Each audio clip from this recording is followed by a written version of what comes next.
In the name of the living and journeying Christ, I welcome you all this morning. Good morning, everyone. A warm welcome to those who are sharing this service through Eastlink. A warm welcome to you as well, and we certainly hope that you feel sitting at home would be the same as being here with us. So a warm welcome. If there are visitors with us this morning, a warm welcome to you as well. We're honored that you could be here with us and you've taken time to come and celebrate on this gorgeous Sunday.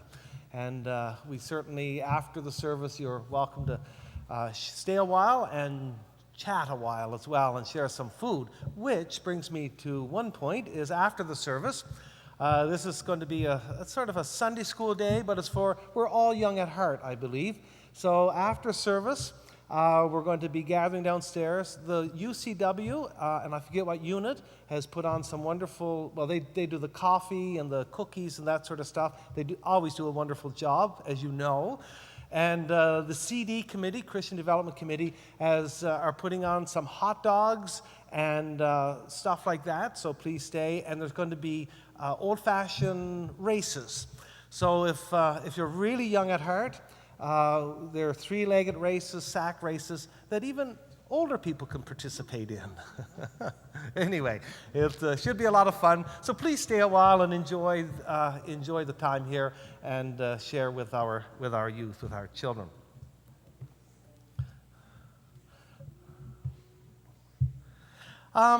There's always a challenge, I think. One of the really areas of our church that you don't see a lot is the Sunday school programming.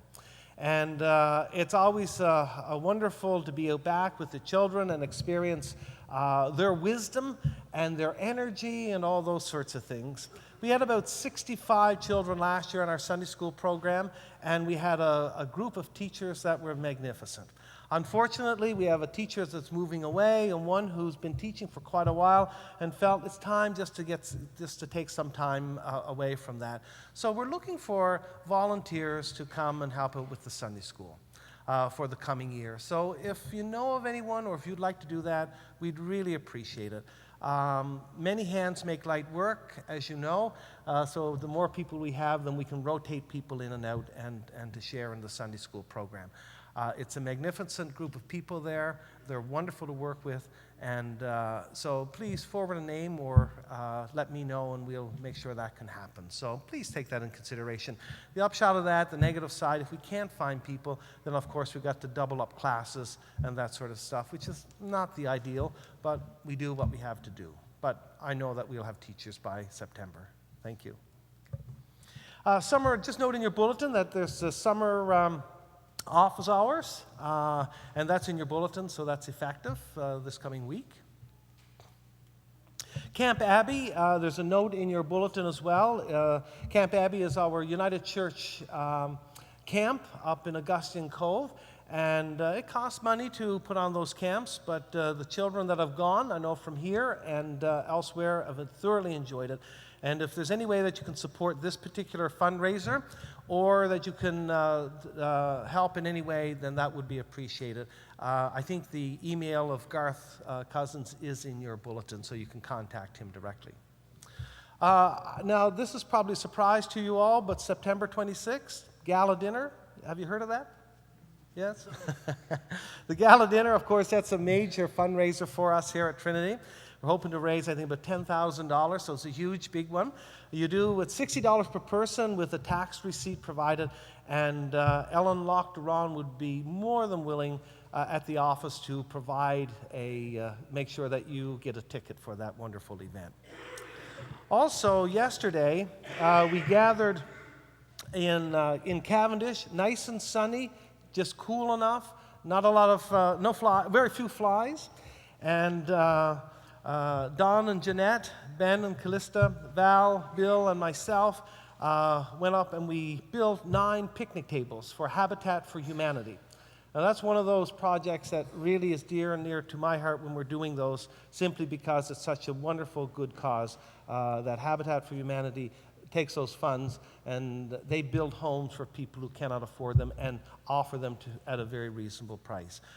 So that was a really wonderful day, and I really super bunch of guys and gals there. If you want picnic tables, get a hold of one of those persons, and they'll make sure you get one.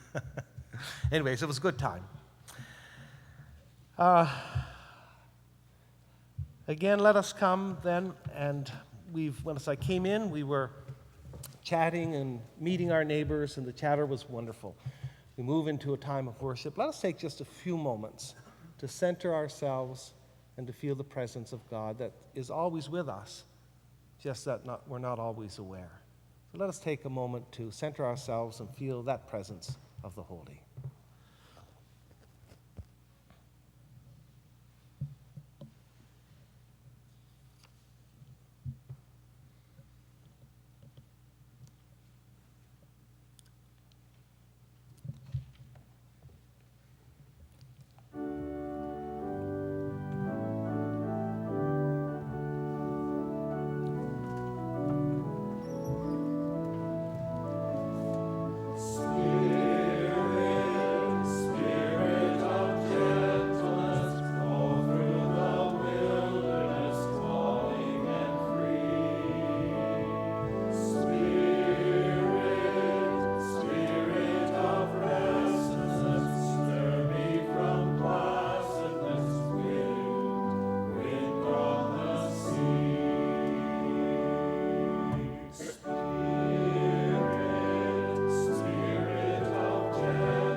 Once there was a person who said such wonderful things and did such marvelous things. The people began to follow him. One day they asked him, "Who are you?" He answered them, "I am the light."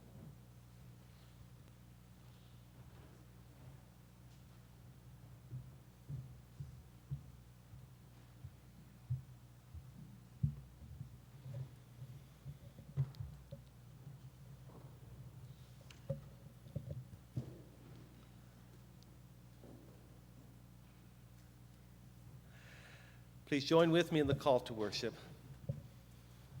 We come with all our hopes and longings.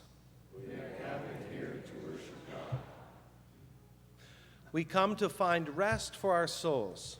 We are gathered here to worship God. We come with all our disappointments and our dreams. We are gathered here to worship God. We come to gain strength for our lives. Let us worship God together.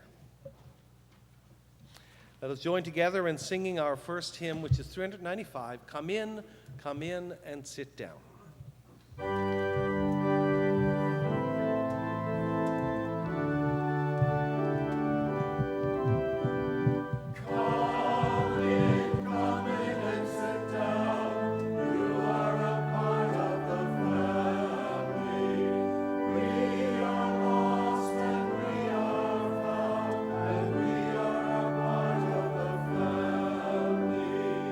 You know the reason why you came.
Please be seated. Please join with me in the prayer of approach as it's presented on the screens and in your bulletin. Let us pray. God of all our longings, you are the fire that kindles our hearts with hope and possibility. You fill us with desire for life, and you hear our voices whether we shout for joy or cry out with sorrow. You trust in you and give thanks for your presence in all the stages of our life. Help us to be open to the movement of your Holy Spirit in your world. Amen. We hold before our eyes the face of the familiar. We ask God now to help us see what God sees. Let us make our confession. I would invite you to respond in the red, and I will respond in the black.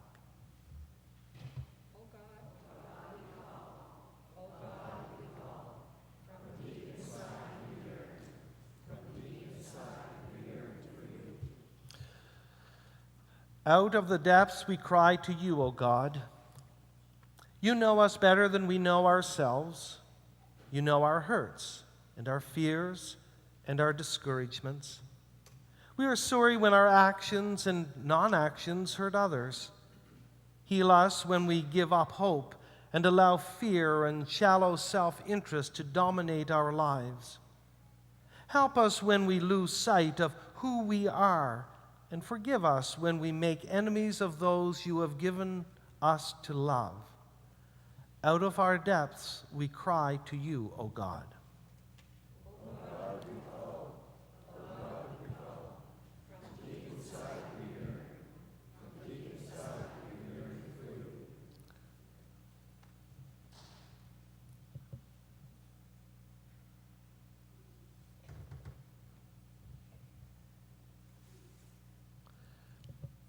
If you're able to stand, I'd invite you to do that at this time as we sing the Kyrie.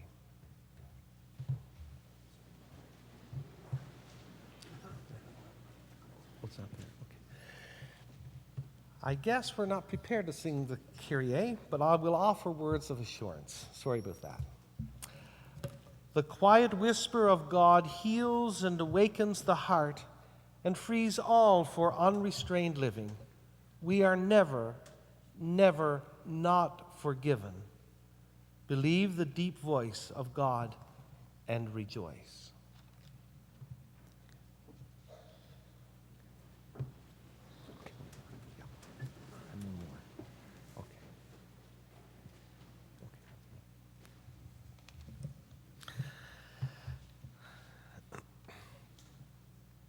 The reading this morning is taken from Mark chapter 5, 21 to 43.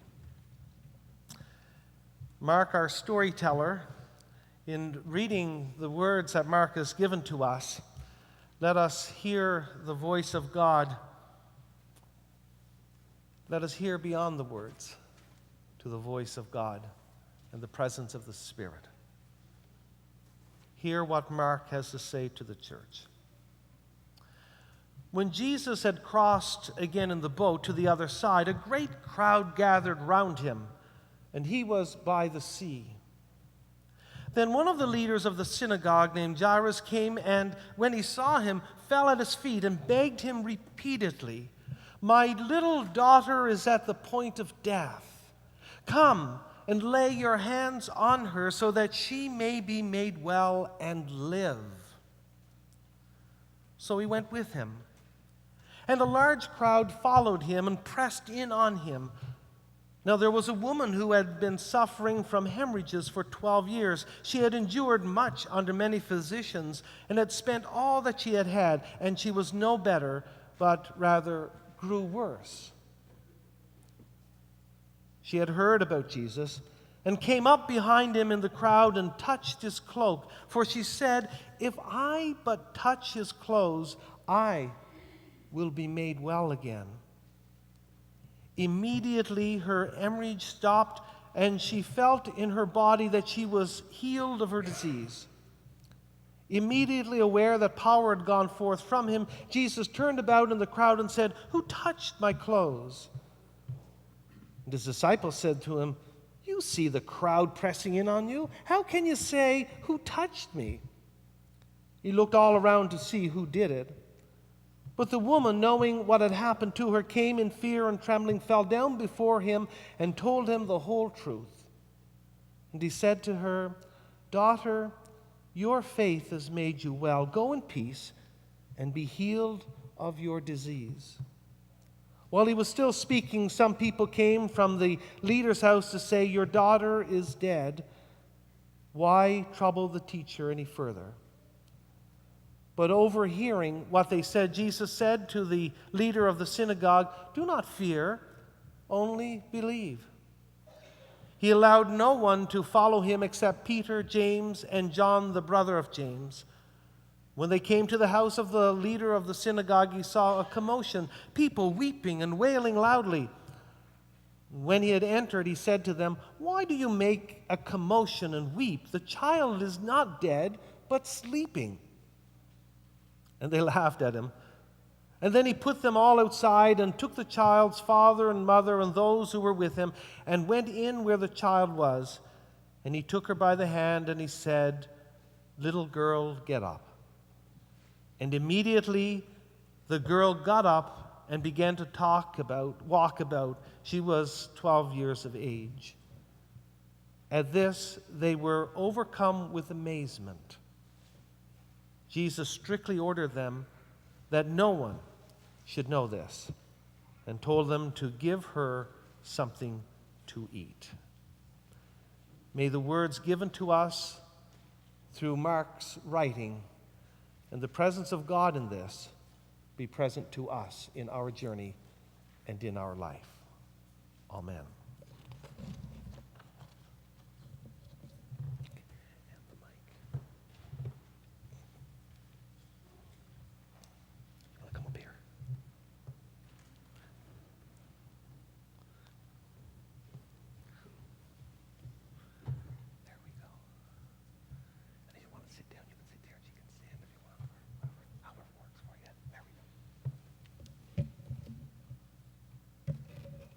What do you like best about church? I like cough drops. I know you like cough drops, but what do you like best about church? Well, cough drops are important to little kids like me. Cough drops are very nice if you have a cough. You mean if I don't have a cough, they're not nice? I'd imagine you'd like them anytime, but they're for a cough. Well, I like them in church. Cough or not? I feel so good while I'm sitting next to you and kind of snuggling up, chewing a cough drop. Kind of good? Warm like belonging, you know. Belonging? That's the way I feel about church. I belong here where the music is and where the words say that God loves me even if I'm a little kid. Even if? Well, I don't have a job or anything like that, but God doesn't seem to mind. No, God doesn't seem to mind at all. In fact, I'd venture to say that God likes very much to have you in church, unemployed though you might be. Cough drops and all. Cough drops and all.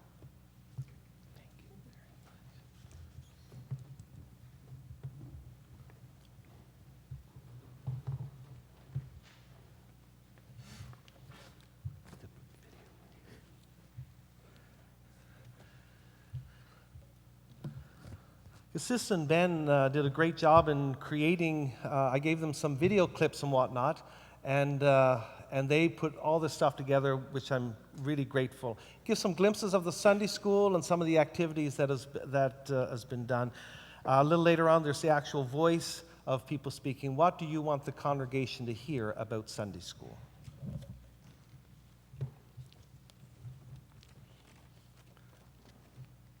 The first part doesn't have voice, it just has.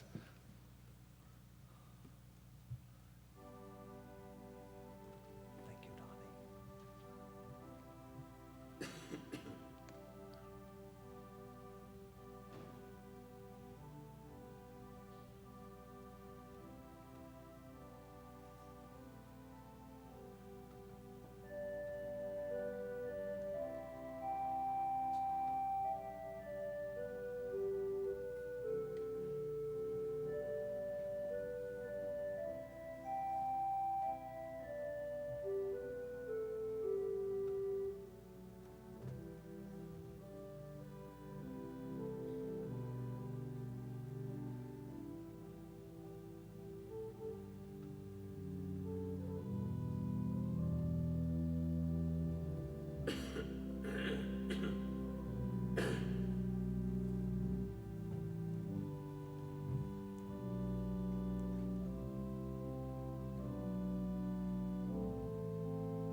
the story.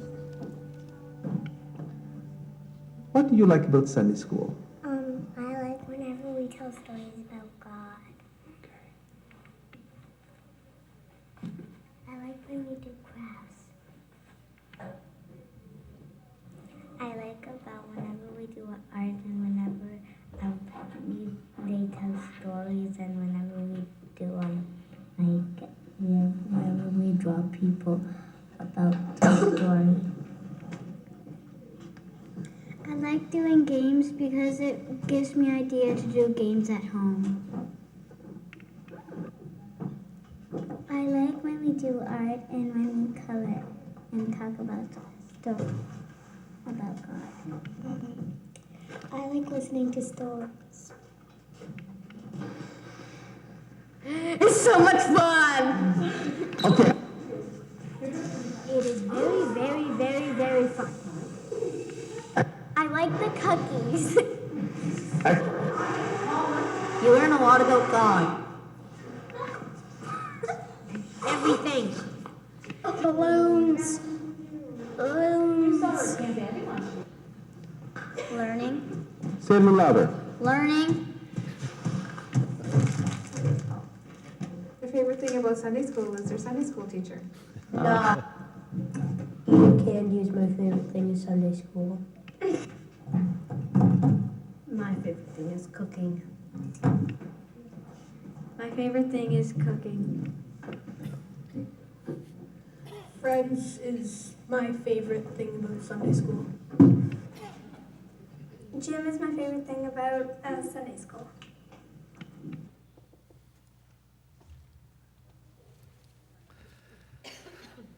I'll invite the children to come forward at this time. Thank you. No, I have this.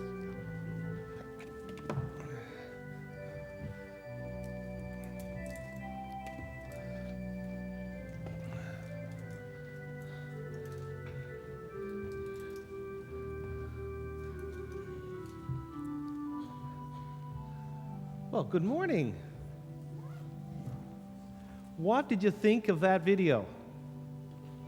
Good. I tried to get everybody in, but some people were missing, so sorry about that. Maybe another time I can get some pictures. Hi there. Come on up. How are you? Good. Anyway, are you excited about the games today? Yeah. We're going to be doing pretty fun stuff outside. And we're having a picnic. We're going to have a picnic. That's right, a Sunday school picnic. It's going to be really good. A lot of fun. It is. Oh, after church. And I'm going to invite you to stay here in church for most of the...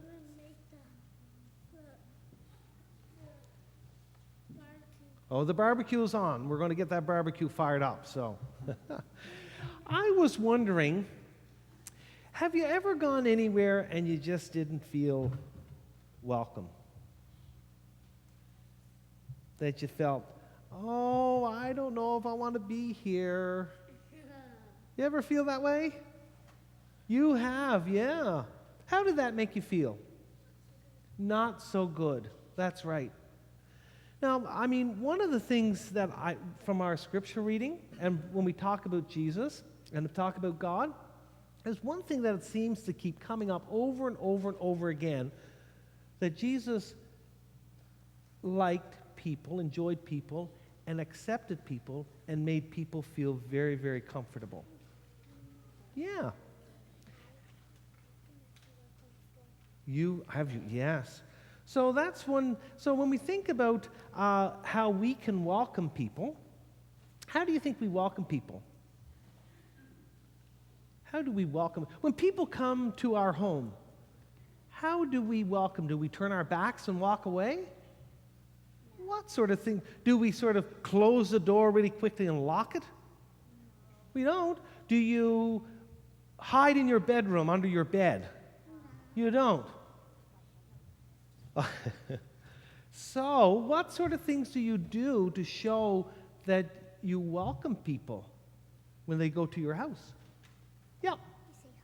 You say hello. Yes. Hi, how are you? Any other things we do? Do you have any toys? Do you have toys? You probably don't have any toys, do you? You do? If your friend comes over, do you say, hey, you want to play with my toys?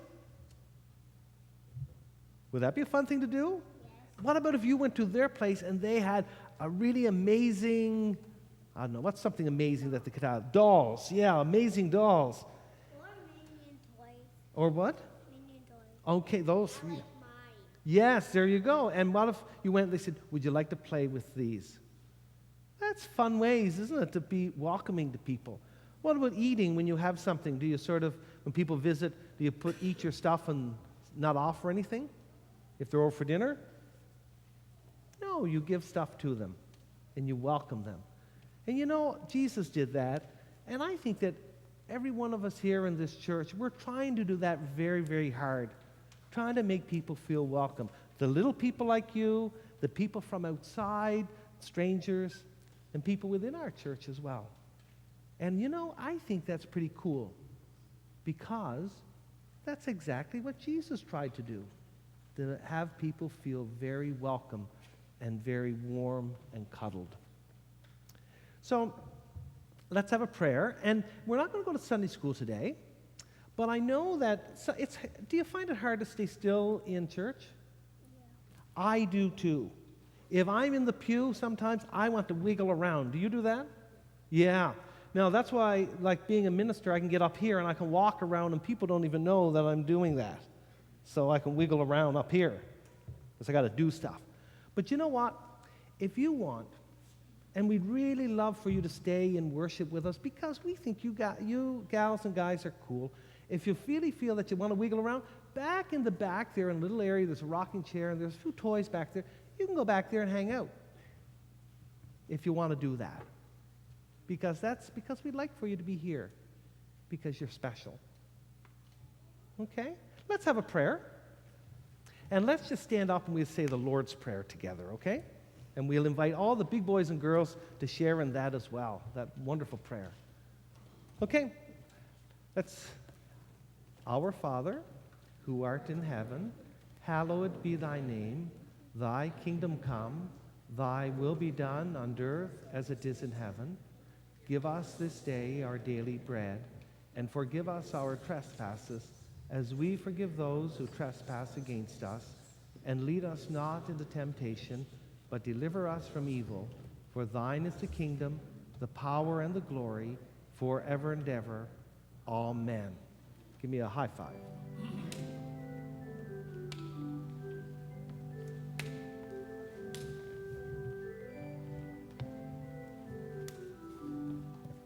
Oh, you already got one. Okay.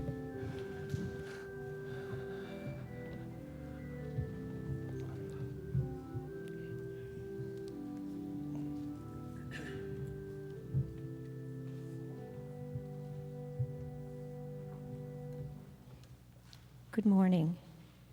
The psalm this morning is Psalm 48 in Voices United, pages 772 and 773. And please join the choir in the refrain.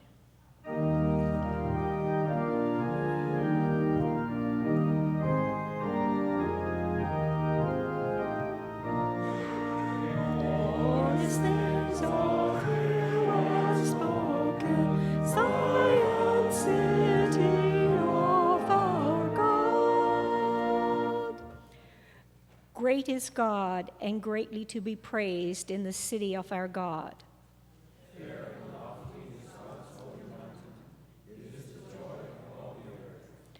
On Mount Zion, in the far north, stands the city of the great ruler. In its citadels, God is known as a sure defense.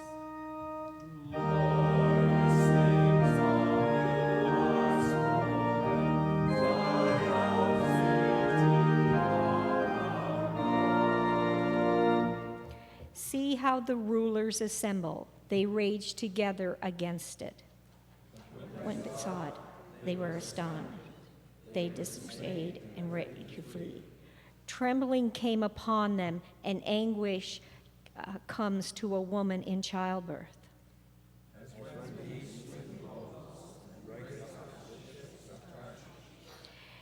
As we have heard, so have we seen.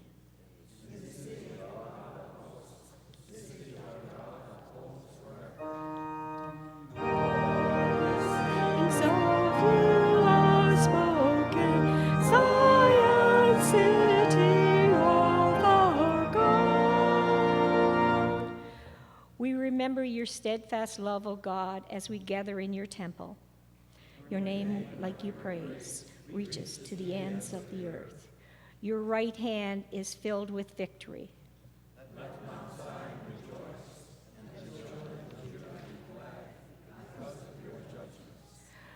Go in procession around the circuit Zion, count the number of its towers.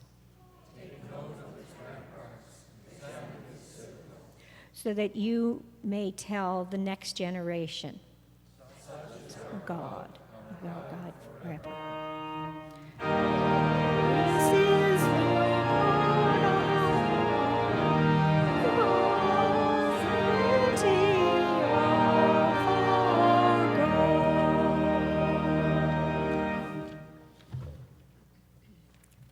God. The reading is from 2 Corinthians 12, verses 2 to 10. I know a person in Christ who 14 years ago was caught up to the third heaven. Whenever in the body or out of the body, I do not know God, but God knows. And I know that such a person, whether in the body or out of the body, I do not know, God knows, was caught up into paradise and heard things that are not to be told, and that no mortal is permitted to repeat. On behalf of such a one, I will boast that on my own behalf I will not boast except of my weakness. But if I wish to boast, I will not be a fool, for I will be speaking the truth. But I refrain from it, so that no one may think better of me than what is seen in me or heard in me. Even considering the exceptional characters of Revelations.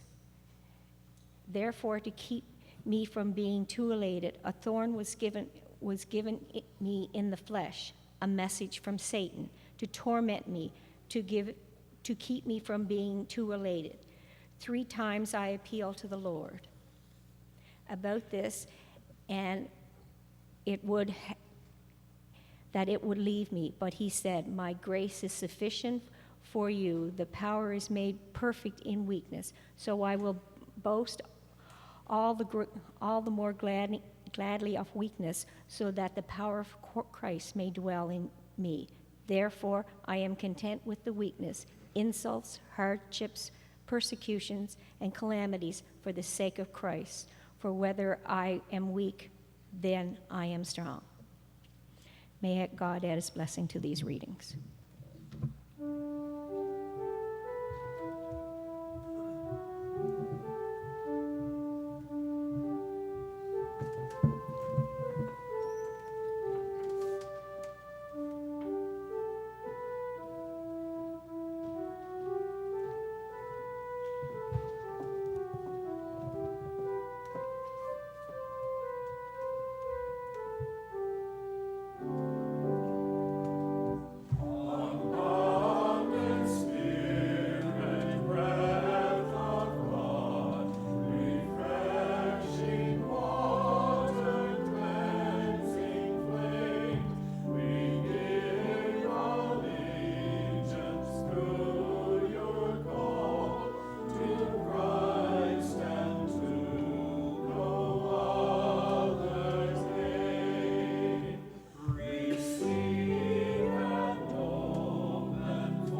As I mentioned to the children, sometimes it's hard to sit still, and that's part of who we are. And some of us can do that very well, some of us can't. I was never a child that could sit very well, and I'm an adult that likes to keep moving as well.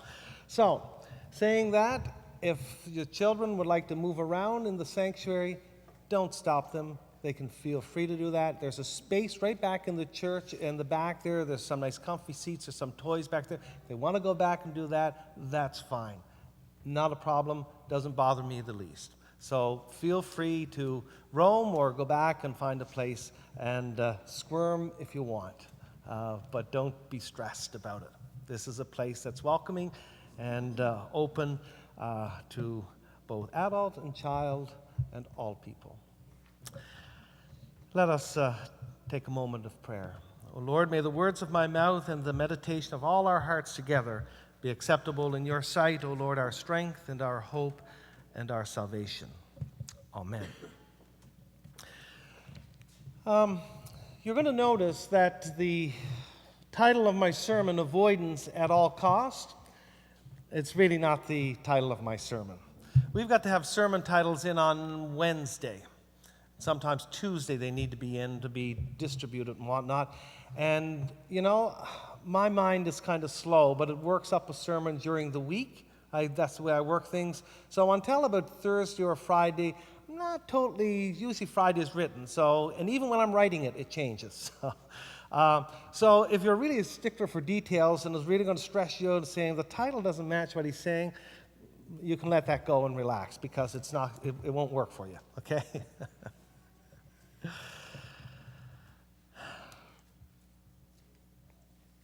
You remember that, and I forget who coined the phrase, but it was children say the darndest things. Was it Linkletter? Way back? Am I really aging myself here? Probably am. Yes. Art Linkletter. That's who it was. And I've changed that around to say people sometimes say the darndest things as well, not only children. And I would also that people say the cruelest things as well. Not only children, but adults. We all do that at times.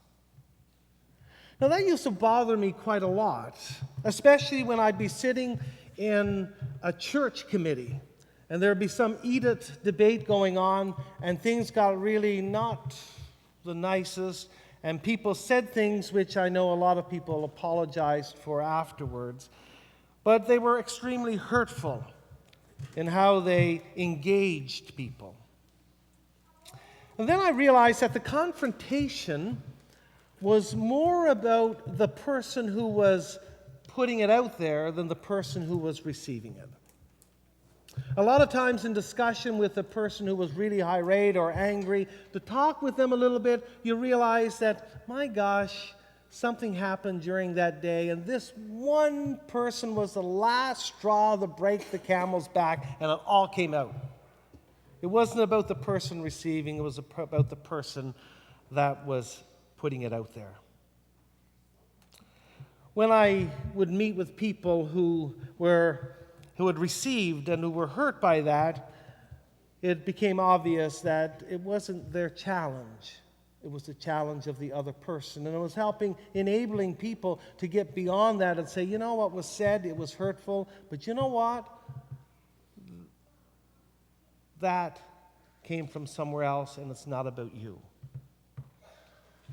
Now, I'm not saying hurtfulness, I'm not saying that such conversations are okay or even right, because they're simply not. Hurtfulness towards others is never right, in or outside the church. We often express ourselves filtered through some negative or positive energy that we have deep within us that sometimes we're keenly aware of and other times we're not keenly aware of. Stuff lurking in our subconscious. So it's about this time in the sermon that you're asking the question, so are we at Trinity United Church, and is this a celebration of faith, or am I in Psych 101 at UPEI? Aren't we supposed in the churchy world focus up on the gospel? Well, I share this observation because in the reading stories from the Bible, especially from the Jesus stories, we need to read between the lines and behind the words. We need to dig away at stuff. There's so much meaning there in text right before our eyes, and yet we often miss it entirely. For example, the crossings over the sea. Whenever I read or heard about them, I focused more on the small picture. What happened to the people in the boat? What happened to the people on shore? What happened to the woman who was healed? What happened to the father who was grieved? And yet there's so much more behind the scenes, so much stuff going on that sometimes we miss it, but the people in Jesus' time would have understood the nuances and the ideas that were being put forth. Jesus out on the sea in rocky weather, and the disciples in the bottom of the boat. People would understand that and see that in a different light than we would. With our gospel text today, we have two stories back to back. The first is of a young girl who had supposedly died, and the second is of a woman who was hemorrhaging for 12 years. And in both scenes, Jesus is called upon and makes an intervention, comes and something happens. In one instance, the woman reaches out and touches him. Jesus feels something drained from him. Another instance, Jesus goes to the house and a little girl lives. We can approach these stories as simply healing stories, miracle stories. We can say this stuff happens outside of our world and outside of our experience, and we just take it as face value. This is the way it is. This happens. Shut up, close your mouth, and just listen and believe. Take it as face value. In fact, we can be very detached from our stories, like sitting in a movie theater and watching a movie. When we watch a movie, seldom do we leave the theater saying, I'm a changed person, I am moved, but we are detached, or often are. We're more likely to say, that was a really good movie. We might say, that was superb acting. We might even go with a fleeting wish and say, I wish I had the courage and the fortitude to be like that actress or the actor. If we read the text today in the same light, we will walk through the doors today and feel no connection to this gospel whatsoever. I believe the early church felt the connection because they were in the environment and in the culture where they didn't only see the story, but they knew what was happening behind the stories, so they had a greater appreciation. Now, history and time and interpretation has removed us from that. But that doesn't leave us saying we cannot go and be challenged by the text. I don't know about you, but as this story stands, I really don't connect with it. These stories don't connect with me. I heard many sermons that attempt to tackle the text from a historical point of view.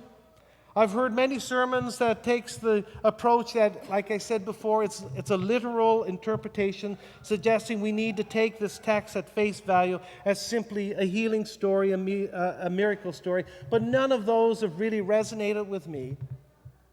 The story of a child being brought back from the dead and a woman, by touching the hem of Jesus, the hemorrhage and stopping, just does not resonate with me. It doesn't happen. I wish August last year, when Dad fell and bumped his head and had a hemorrhage, that somehow that could stop. Or when he laid in his casket, that someone could come and take him and he would be alive. That didn't happen. It's not a part of my experience, and I suspect it's not part of your experience either. So how do we take that text that's very complicated and very foreign to our thinking, and how do we make sense of it in the sense that God is acting in a miraculous and meaningful and purposeful way to our lives? We have to dig a little more. So where in this text is the interaction where God comes close to us and we come close to God? Where are we strangely warm? Not in a fuzzy sense of saying, that was a really good story. My, isn't that interesting? Because if we want interesting stories, then maybe it would be best if we take a really good book that really engages us and read that book. And we might get as much out of it and engage with it more than the text. So who knows what kind of story Mark is telling here? But the enormously moving part for me in the story, a place where I could hook on to, is the part where Jesus takes the little girl's hand and says, "Little girl, get up." Little girl, get up. And then suddenly something happens to me that says, that little girl is actually me. That little girl that lay there is actually you and you. All of a sudden, that takes on a whole new meaning. Little girl, old boy, old boys and girls with high blood pressure and arthritis, and young boys and girls with tattoos and body piercings, you who believe, and you who sometimes believe and sometimes don't believe much of anything, and you who would give almost anything to believe if only you could. You happy ones and you who can hardly remember what it was like once to be happy. You who know where you're going and how to get there, and you who much of the time aren't sure you're going anywhere. It is to those people, to you and me, that the words get up, he says, all of you get up. And the power that is in God is in the power to give life, not just to a dead like to the dead like this child, but to those who are only partially alive, which is to say, the people like you and me, who much of the time live with our lives closed to the wild beauty and the miracle of things, including the wild beauty and the miracle of everyday life we live, and even for ourselves. It is that life-giving power that is at the heart of this shadowy story about Jairus and the daughter he loved. And that, I believe, is at the heart of our stories as well. Our life's journey. Complicated, sometimes very pleasurable, sometimes very painful, sometimes easy sailing, sometimes slugging it out. It's part of our story of who we are. And any of those descriptions that I've made here can be you and I at any given point in our history of our lives. But the story engages us. The story should engage us at a level not with the stories of the stories on the surface, but the deeper stories that come and claw its way out to our lives as we claw our way at times through life, to know that there is new life and new hope and new beginnings and new beings. That whether we know it or not, I think, keeps us coming to places like this church year after year, week after week, in search of something that is greater than ourselves, that brings meaning to who we are and where we are in our life's journey. It is the power to get up, even when getting up isn't all that easy for us anymore, and to keep getting up and going on toward whatever it is, wherever God is, that all our lives long reaches out to take us by the hand and lead us along and be with us in a presence that is real and sustaining to us. We can't get this depth of good news if we don't dare to get down and to explore, to risk. And how do we find the true strength within ourselves? Is when we venture out and we do different things. When we venture out and become and go into those dark places and go into those uncharted places. And we're doing that here at Trinity. We are doing that here at Trinity. In the children that we nurture through our programming here, through the committee that's looking at the directions of the church and engaging all members of the congregation to find exactly where are those areas where we need to grow and we need to move forward. Our venturing out and looking at and going forward with the Affirm congregation, those are areas that, yes, for some it's a struggle, but we're not shying away from it as a church. We're embracing it and we're moving forward. We're listening. we're hearing. And that's how we grow. And that's the presence of the Christ that's in our midst. We have many stories that we can get bogged down in. Some stories that are very painful stories. Some are joyful. There's a mixture.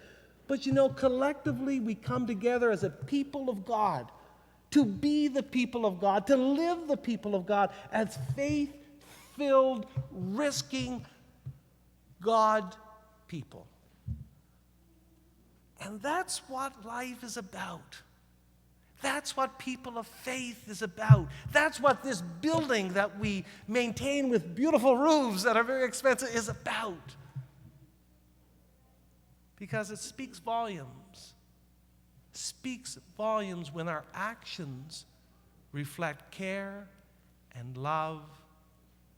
And I think people do look and say, you are a person of God. So as we venture and as we mingle our stories of our lives with the stories of Scripture, of gospel, may we find there the presence of the Holy, not only in those people way, way back, but the mingling of the presence of the Holy and the Spirit within our lives personally, but also in our lives collectively. And in that experience, may the grace and the love and the care of God hold us, sustain us, enliven us as we move out in hope and celebration this day. All glory and praise be to God. Amen and amen. Our hymn is Worship the Lord. Now there's some actions to this, and I'm going to try that. It's worship the Lord, praise to the no, how does that go? Well, we're not going to do the actions. I have nothing done, Pat. We need to party, we need to get out, and we need hot dogs are waiting. So anyways, we're going to sing this one, Worship the Lord.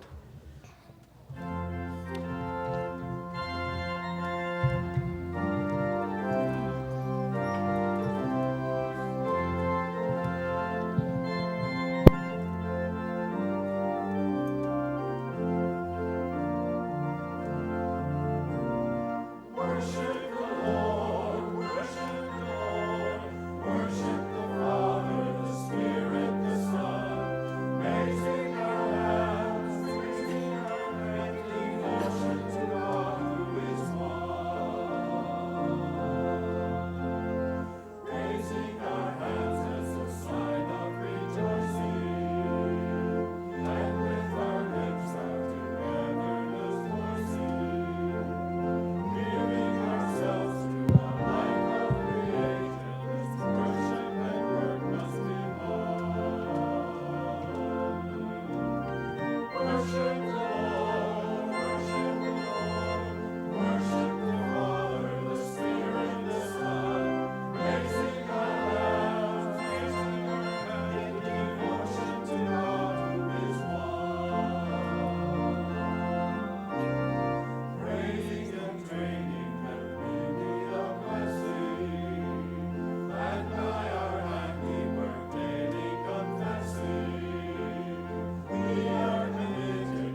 Please be seated, and thank you, Callista, for doing our troubleshooting.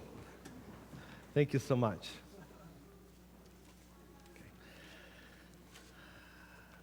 Music and laughter, hands and minds, curiosity and compassion. What an abundance of gifts we have. All these gifts are symbolized in our offering. Let us commit ourselves in service as we worship God with our offering. We give as we are able. We give as we are called. Your morning offering will now be received.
Will you join with me in the prayer of dedication?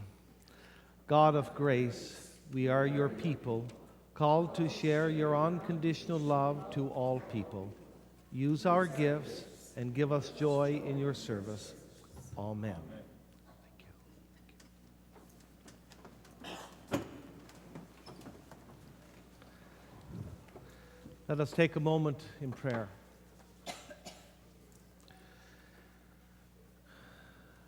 Creator, lover, God who mixes with us and mingles with us, we give you thanks. That even in our many walks of life, many places we've gone, many things we've done, still you choose to be our God and we your people. We thank you, O God, for the young and old. We thank you for the wisdom from each. We thank you, O God, for the restlessness of our children and the restlessness of our adults. We thank you, O God, for loud whispers. We thank you for hushed tones. We thank you, O God, for your family, which in the largest sense, O God, means not the traditional family, but a family that's diverse, a family that brings on presented in many ways, and we give you thanks. And so we offer, O God, all that we have and all that we are, our struggles, our hopes, our past, our present, and our future. We ask, O God, that you might lead us as you are leading us, that you might continue to be present to us as we move along and endeavor to be your people. encircle us now as we move from here out to the lawn and to hot dogs and games and laughter and fellowship. Be with, oh God, all your people here in this church, on the island, and certainly around the world. May your spirit of care, love, and unconditional love be present. For we ask it in the name of the living and loving Christ. Amen. Our concluding hymn is number 556. Would you bless our homes and families? And as I've noted in our prayer, when we think of families, we get very traditional. Families take on many wonderful tones and many wonderful flavors. And so we celebrate all those wonderful forms of family as we sing and celebrate this day. Would you bless our homes and family? If you're able, please stand and let us join in the singing of this hymn.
Watch now. Do you see the light is not gone?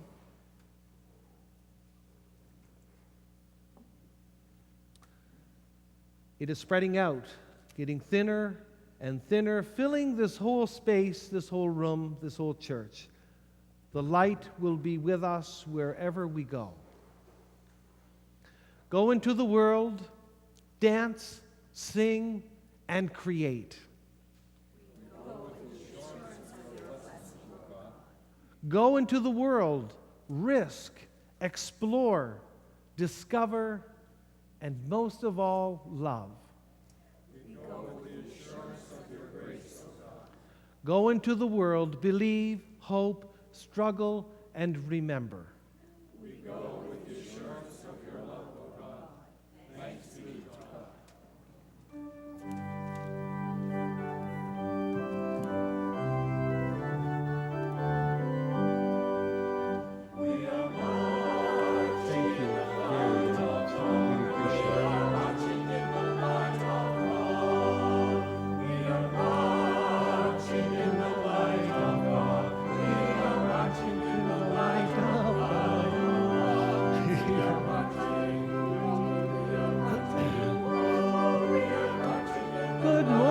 are you? Oh. Oh, nasty, nasty, nasty. Yeah, the evil look there, the evil look. Well, it's a great day, isn't it? My gosh.